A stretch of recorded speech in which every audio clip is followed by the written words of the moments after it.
Le journal de la ville, le premier magazine de l'information provinciale.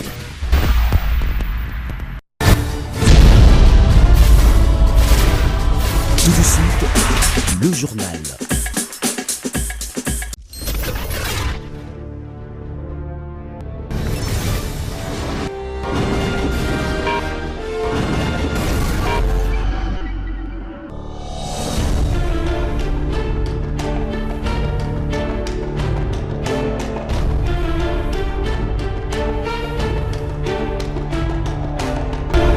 Bon début de semaine, mesdames, messieurs, bienvenue à cette nouvelle session d'information du journal de la ville dont voici l'ossature. L'humanité a célébré ce 12 août la journée internationale de la jeunesse avec comme thème transformer l'éducation. Cette année, l'accent est mis sur les efforts visant à rendre l'éducation plus inclusive et plus accessible pour tous les jeunes, y compris les efforts de jeunes eux-mêmes. 3 ans après, la Société commerciale de transport et de port a annoncé la reprise pour ce lundi 12 août du trafic ferroviaire entre la capitale Kinshasa et la cité du Kassangoulou. Voilà tout pour le sommaire. Tout de suite, les détails.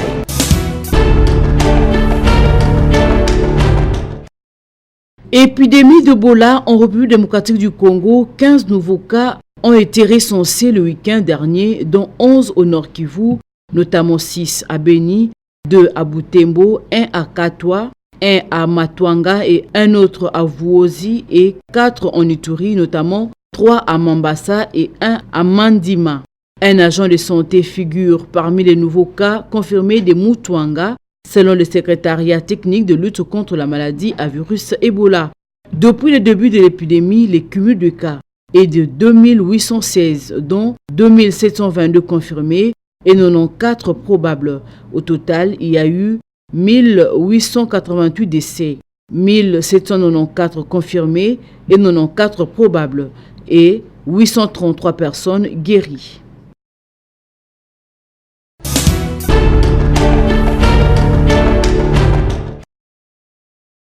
La Société commerciale de transport et de port, SCTP, annonce la reprise depuis ce lundi 12 août 2019 du trafic ferroviaire entre la capitale Kinshasa et la cité du Kassangoulou, dans la province du Congo central.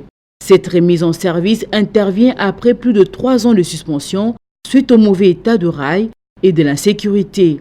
Cette annonce de l'ex-ONATRA est une très bonne nouvelle pour la population de la cité agricole et touristique du Kassangoulou, située à près de 35 km à l'ouest de la ville de Kinshasa, dans la province du Congo central.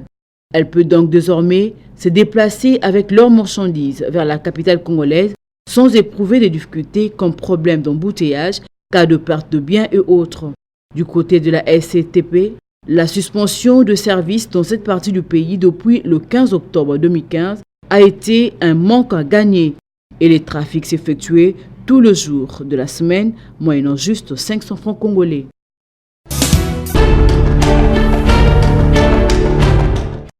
Bahati Lukwebo a confirmé qu'il a également remis au Premier ministre Sylvestre Ilunga Ilukamba la liste de ministrables pour le compte du regroupement politique Alliance de forces démocratiques du Congo et alliés FDCA. En effet, notre liste a été remise au Premier ministre et un autre original remis au président de la République, Félix Tshisekedi, a-t-il dit. Dimanche, le Premier ministre les listes de personnalités ministrables proposées par les FCC et le CACH pour la formation de son gouvernement, radié en juillet dernier du FCC pour s'être présenté candidat à la présidence du Sénat concurremment à Tambwe Mwamba, choisi par Joseph Kabila. Lukwebo avait déclaré l'autonomie politique de l'FDCA et s'est dit toujours membre de la majorité. Mais Néhémie Mouliania, coordonnateur du FCC, avait exclu la possibilité de voir Bahati Lukwebo dans le gouvernement. Les affaires de la nation ne se traitent pas en fonction des individus. Je vous ai dit qu'il y a un accord de coalition et cet accord engage les forces politiques qui ont la majorité parlementaire au sein de l'Assemblée. Je sais que l'FDC s'est bien défini en dehors de 2 forces politiques qui constituent la majorité parlementaire qui s'est engagé à accorder la légitimité au Premier ministre, avait-il dit après une rencontre avec le Premier ministre le 7 août dernier. Modeste Bahati Lukwebo avait adressé une correspondance à Sylvestre Ilunga lui demandant de tenir compte du poids politique de l'FDCA lors de la formation du gouvernement. Le FCC et CACH ont signé le 29 juillet dernier l'accord de gouvernance consensuelle après de longues négociations. Les deux plateformes ont décidé aussi de mettre en place un comité de suivi de la mise en œuvre de la coalition.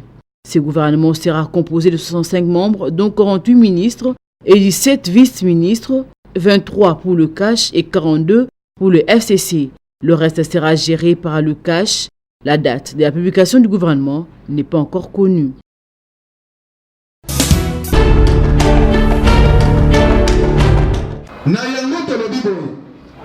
Après les travaux tenus du 11 au 13 juillet 2019 au Centre catholique Nganda par le parti politique Envol, l'heure est à la restitution à la base des résolutions et recommandations issues des dits travaux. Le dimanche 11 août, le bureau politique fédéral de l'Envol Funa 1 a réuni les représentants des 4 sections, à savoir Bandal, Kalamu, Ngiringiri et Kasavubu, pour leur transmettre ces résolutions, et c'est sur instruction du président national de l'Envol, l'honorable Délice Sanga Ipungu Diakaseng. Les chefs des sections transmettront à leur tour ces recommandations à la base.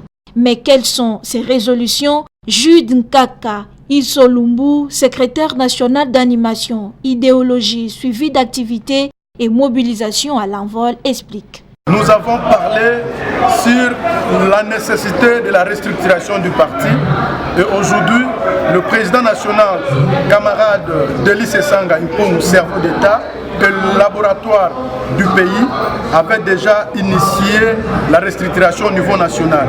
Et aussi, nous avons informé à nos bases, au niveau de la fédération, que bientôt nos camarades maîtres et nos conseils, nos députés se réunissent pour déposer un ensemble de projets de loi en ce qui concerne l'avenir de notre pays, notamment la loi sur la révision constitutionnelle. Lors de cette réunion, les nouveaux adhérents ont eu l'occasion de connaître la vision du parti. On leur a expliqué les objectifs poursuivis par le parti et puis il y a aussi les valeurs et idéaux et notre engagement pourquoi nous sommes venus à l'Envol. Actualité oblige, la sortie du gouvernement Ilunga Ilunkamba n'est pas passée inaperçue à la fédération Envol Funa 1. Nous avons déjà dit que le gouvernement était éléphantesque, on n'a pas pris en compte nos doléances. Ensemble des volontaires pour le développement est déjà au travail pour la victoire en 2023.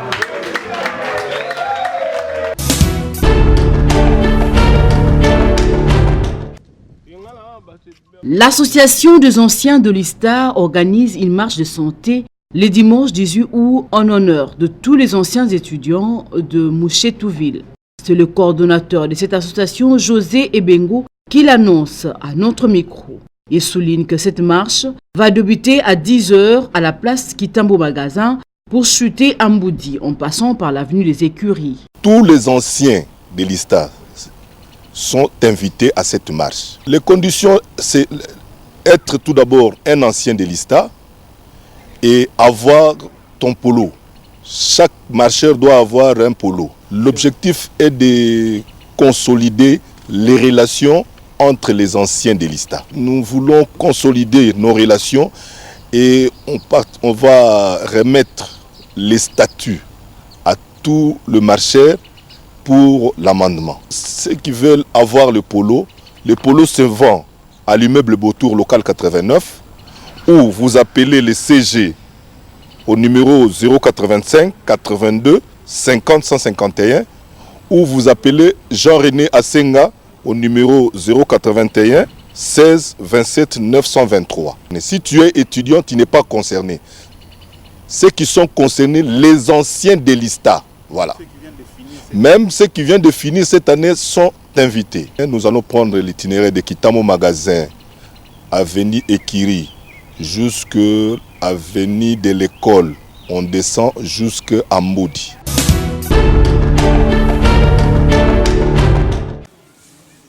Après avoir été désigné par ses pairs, chefs coutumiers et ayant remis les PV à la CENI, puis coopté à l'Assemblée provinciale de Kinshasa, parmi les 4 chefs coutumiers, Néné Mayassi André, chef coutumier et chef de groupement de Bouma, situé dans la commune de Lansele, avec 21 villages, est aujourd'hui victime d'une intoxication qui met en doute son autorité et son pouvoir traditionnel de la part du chef Pedro Motali.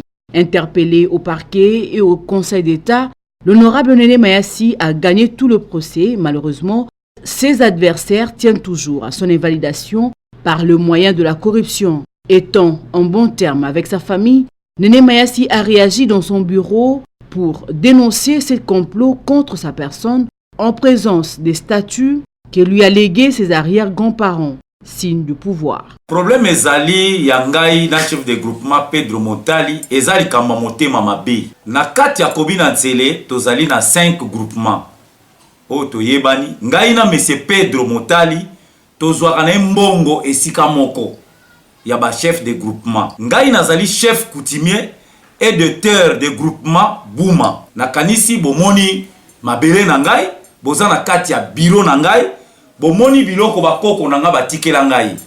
Biloko bokoko ya biso ba umbu soko tuni mu umbu nyonso tu yangoyo. Tozo samba mbala na mbala na monsieur Pedro. Eske eza ndambu ya mabele na ye onga na kendaki kozwa ndi afundinga ou bien eza maponami.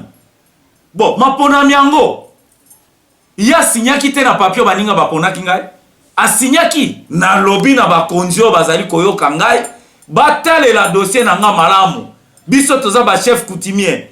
Il faut ba respecter biso. Ba kotisa biso na makambia ba tricage te na makamba kobebisa ba groupement ya batute. Selon Néné Mayassi, ses adversaires se trompent d'époque car nous sommes dans un état de droit.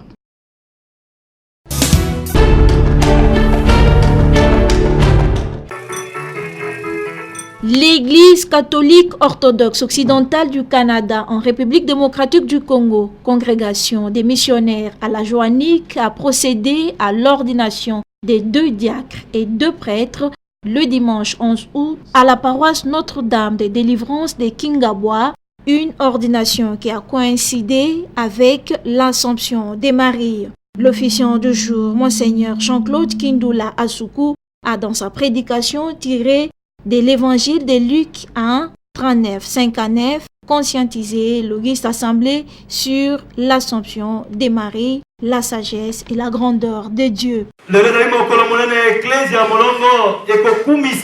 bobuti yango no Santu Maria olikolo esengaki te mokolo moye pe Nzambe akokisa mambi ya ba ndeko wa biso baleki ba biso baye bazwaki temps okati ya etelo pele na Nzambe akokisi na bango bakomi badiako. Puis est venu le moment tant attendu, celui de la consacration des diacres et prêtres. Et c'est Monseigneur Jean-Claude Kindula Asuku qui a procédé à cette consacration. Qu'il soit votre force et vous donne de résister aux démons et à cette tentation. C'était également une occasion pour les nouveaux venus dans l'apostolat de faire leurs vœux devant Dieu.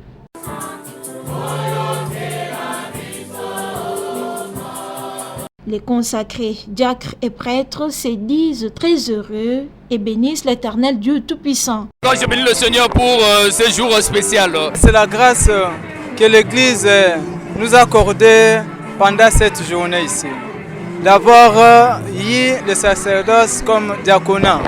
Nous allons travailler pour la gloire de Dieu et le bonheur de son peuple, ont-ils souligné.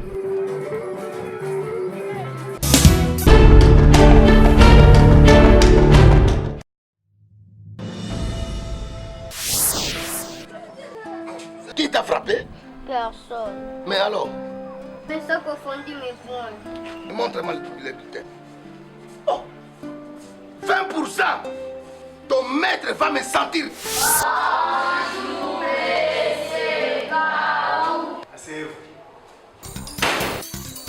Maman, je vais tuer quelqu'un ici. Quoi?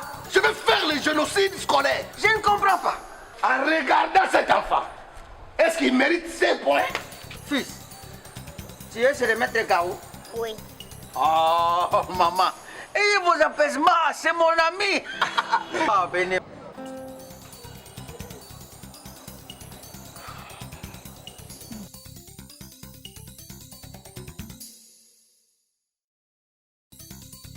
Le verbe être à l'impératif présent. Sois, soyons, soyez. Nous avons une cliente ici. Mon enfant, c'est ton enfant. Hein? Voilà sa motivation. Hein? C'est pas ça que maman a dit. Combien? Bon. Maman. Allez, stop. Qu'est-ce qui vous amène ici, madame? C'est ma sœur. Je ne vous ai pas posé la question. Papa directeur. Oui, madame. Avoir de tels messieurs au sein de votre établissement scolaire, vraiment c'est une bénédiction. Les deux messieurs, c'est une bénédiction pour moi. Je leur ai donné ce que j'avais et ils ont résolu mon problème. D'ailleurs, pour exprimer ma gratitude, voici votre part. Stop. J'ai un salaire. Monsieur l'enseignant, par quel ordre vous demandez de l'argent aux parents pour augmenter les points des enfants? Corrompre l'éducation, c'est détruire l'avenir de la nation. À partir d'aujourd'hui, vous êtes révoqué dans cette... Allez, sortez.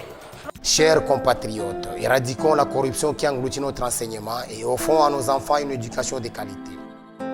Message du réseau d'éducation civique au Congo, RECIC en sigle.